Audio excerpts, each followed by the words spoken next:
টিভির সঙ্গে থাকো। আমরা এই মুহূর্তে আমাদের সঙ্গে পেয়ে গেছি তৃণমূল নেতা জয়প্রকাশ মজুমদারকে। জয়প্রকাশ বাবু, আপনাকে অনেক স্বাগত ট্রাইব টিভিতে আসার জন্য। আপনার কাছে যে বিষয়টা জানতে চাইবো যে কসবার মণ্ডল সভাপতি সরস্বতীকে চপারের আঘাত করা হয়েছে এবং এই ঘটনায় অভিযোগ উঠছে তৃণমূলের বিরুদ্ধে, কি বলবেন? এইসব নিয়ে থানায় গিয়ে অভিযোগ জানাচ্ছেন তৃণমূল প্রার্থী দেবশ্রী চৌধুরী, তাদের কিছু লোকজন ইলেকশন কমিশনের কাছে অভিযোগ জানান। তারা তদন্ত করবে, কেন্দ্রীয় বাহিনী আছে, দেখবে তারা। এখন তো এইসব নিয়ে এত হইচইয়ের কারণ নেই। কেন্দ্রীয় ইলেকশন কমিশন পুরো ব্যাপারটা দেখাশোনা করছে। তো রাস্তা কার ওপরে? আসলে এদের জনভিত্তি নেই, প্রচারের জায়গা নেই, লোক নেই, জন নেই। সেই অবস্থাতে আর কি করা যাবে? তারা ঠিক করে নিয়েছে যে কোনো ছুতোয় থানার সামনে গিয়ে বিক্ষোভ জানানোটাই এদের একমাত্র উপায়, এবং সংবাদ মাধ্যমে টিকে থাকা, বেঁচে থাকা যাকে বলে। সুতরাং এরা সংবাদ মাধ্যমে কোনোভাবে এইসব করে বেঁচে আছে, কারণ এনাদের না আছে প্রচার, না আছে প্রচারের কোনো ইস্যু, না আছে সংগঠন, না আছে জনশক্তি বা জনসংযোগ। তাই এটাই আছে। একেবারে অনেক ধন্যবাদ। যেমনটা জানা গেল যে আমরা কথা বললাম জয়প্রকাশ মজুমদারের সঙ্গে, তিনি একদম কোট আনকোট বলছেন যে বিজেপি নেতাদের কাজই হচ্ছে থানার সামনে বিক্ষোভ দেখানো। অর্থাৎ তিনি কিন্তু এক কথায় আজকের যে ঘটনায় অভিযোগ উঠেছে তৃণমূলের বিরুদ্ধে, তিনি কিন্তু এক কথায় অস্বীকারই করে গেলেন। আমরা কথা বলছিলাম ত্রয়নের সঙ্গে, আমাদের প্রতিনিধি ত্রয়ন। দেখো, যেমনটা আমরা জয়প্রকাশ মজুমদারের সঙ্গে কথা বললাম, তিনি বলছেন যে বিজেপি নেতাদের কাজই হচ্ছে থানার সামনে বিক্ষোভ করা বা ধর্ণা দেওয়া।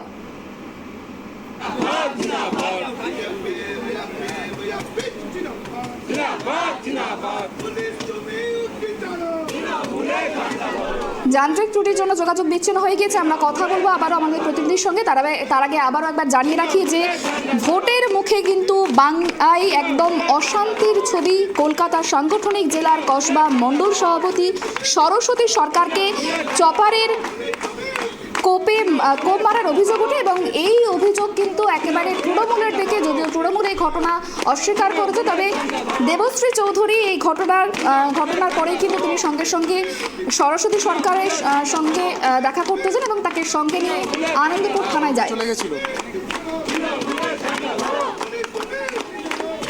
আমরা কথা বলছিলাম আমাদের প্রতিনিধি ত্রয়নের সঙ্গে। ত্রয়ন, দেখো, যেমনটা তোমার থেকে জানতে চাইছিলাম যে আমরা একটু আগেই তৃণমূল নেতা জয়প্রকাশ মজুমদারের সঙ্গে কথা বললাম। তিনি বলছেন যে বিজেপি নেতাদের কাজই হচ্ছে থানার সামনে ধর্ণা বা বিক্ষোভ দেখানো।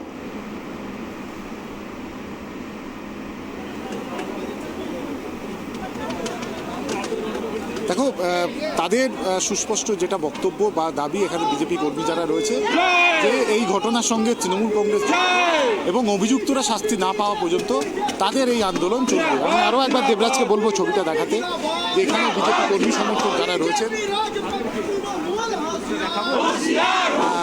আরও যে যারা রয়েছেন তাদের যেটা বক্তব্য, যে অভিযুক্তরা যতক্ষণ না গ্রেপ্তার হচ্ছে ততক্ষণ পর্যন্ত কিন্তু তাদের যে এই আন্দোলন, সেই আন্দোলন কিন্তু এখনো পর্যন্ত চলবে এবং থানার ঠিক বাইরে এই কর্মসূচি চালিয়ে যাচ্ছে।